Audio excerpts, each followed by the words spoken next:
Hello everyone and welcome to this special broadcast of the Financial Insight Show right here at Le Francis Hook Hotel in Western Cape, South Africa, where I, a founder of Financial Insight, is attending the Novacom conference, the first conference on the African continent. And with me is a special guest from Liquid Intelligent Technologies South Africa, the Chief Strategy Officer, Willie Oosthuysen. I hope I said that correctly.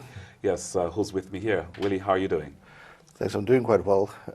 It's actually Willie Oosthuysen. Okay. It's a very difficult one. It's a Dutch surname. Okay, fantastic. Now, Willie, Financial Insight and Liquid Intelligent Technologies in Zambia have had a long-standing relationship, and it's such an honor to be interviewing you here at this Novacom event. Just tell us a little bit about yourself and your role as Chief Strategy Officer for the company.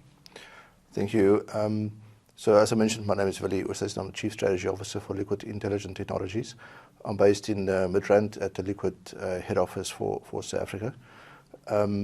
Maybe I can expand a little bit also about where Liquid Intelligent Technologies, how the name also came about.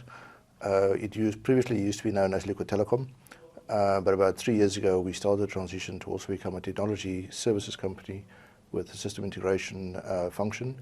And part of the strategy officer's role is also to define how we go forward and how we implement the diversification strategy that we're doing in South Africa.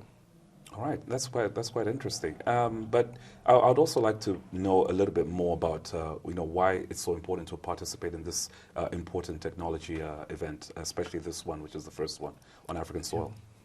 Thanks. I think for us it was important to represent it as Liquid Intelligent Technologies, and we have quite a few of our customers, some of our business partners, as well as to gain some knowledge about what are some of the new and innovative ideas that people have in terms of building business cases, digital transformation. We had some discussions about fraud detection, billing services, etc. So it was just a place to firstly network with our customers, with our business partners, understand where our customers are going in terms of their interests and their strategies. So we have quite a few meetings lined up for the next day or two with some of our most important customers and partners. And then, obviously that offers you like a fantastic networking opportunity, because even just the guest list at this year's event is, very top notch. But then at the same time, we know that Liquid Intelligent Technologies has been positioning itself to, to build internet facilities for various schools.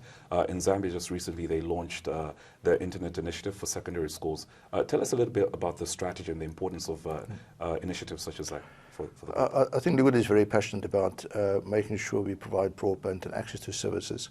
And part of our mission is that we want to build services that leaves no African behind, which means access to education, access to broadband services, access to medical facilities, etc., all enabled through digital transformation. So we've got two projects, and one of our flagship projects is right in this province where we're currently at in the Western Cape, where we are contracted by the Western Cape government to build out facilities to all of the areas where provincial government has a mandate, which means schools, clinics, hospitals, so healthcare, education, safety and security services, etc. And we've built more than 2,700 sites just in this province alone that connects schools at a high speed services. And we have in the region of 14,000 Wi-Fi access points that also creates access services that's subsidized by government, run and operated by Liquid Intelligent Technologies, that then delivers services to schools, to clinics, to medical facilities, etc., not just for the provincial administration of the government, but also for the people living in the province to have access to that. And we're replicating this success also in the Eastern Cape provincial government. So we go into places like East London, Port Elizabeth, and the deep rural area there. In total, also aiming to connect about 3,000 schools over the next 3 years, schools and clinics and healthcare facilities. Wow, that's quite amazing. But, obviously to have a reach such as that, stakeholder management is obviously an important part.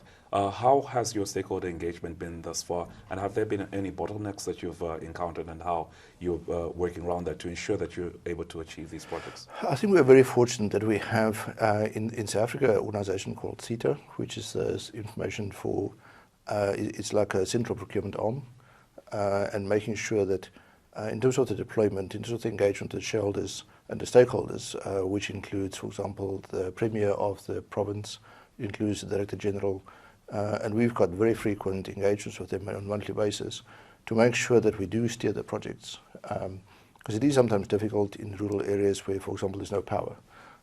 How do you make sure that we get power to the school before you can really provide the connectivity services?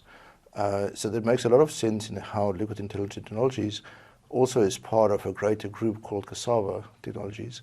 Cassava Technologies exists of Liquid Intelligent Technologies, Africa Data Centers, Distributed Power Africa, our C2 Business Cloud and Cybersecurity Services, as well as FinTech. And Distributed Power Africa, we are now working on projects to make sure we also provide renewable energy solutions, not just to large operators, but also to retailers and to places like the schools. So you can also have access to power, where in a lot of places, especially in South Africa, but also across Africa, is the reliability of the power is not always predictable. And we also need to look at that aspect of building out infrastructure. Right, right.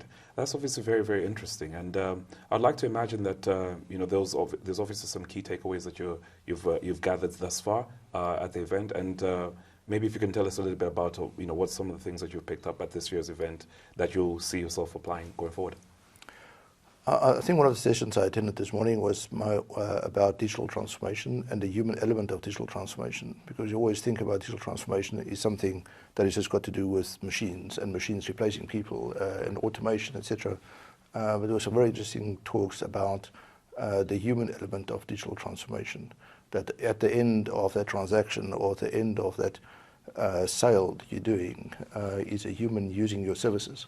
So when people interact with the organization to make sure that we have if we call it the human interface and the human link to not just a technology view of the world into the business, that was very interesting in terms of also then having more satisfaction from customers by having that understanding of what the customer requirements are before we deliver some sort of the services or embark on a digital transformation project that we have. And then some of the others were just about project financing, how to build sustainable projects, etc., which is also quite interesting. Absolutely, and it appears that Liquid is already got transformation in its DNA. Yes. Willie, thank you so much for this interview, and we look forward to seeing you in Zambia, where I'm sure Mark and I will host you very, very well. Thank you. We actually have a planned trip up to Zimbabwe and to Zambia within the next month or so. So hopefully to see you there. Absolutely. Thank you. Thanks.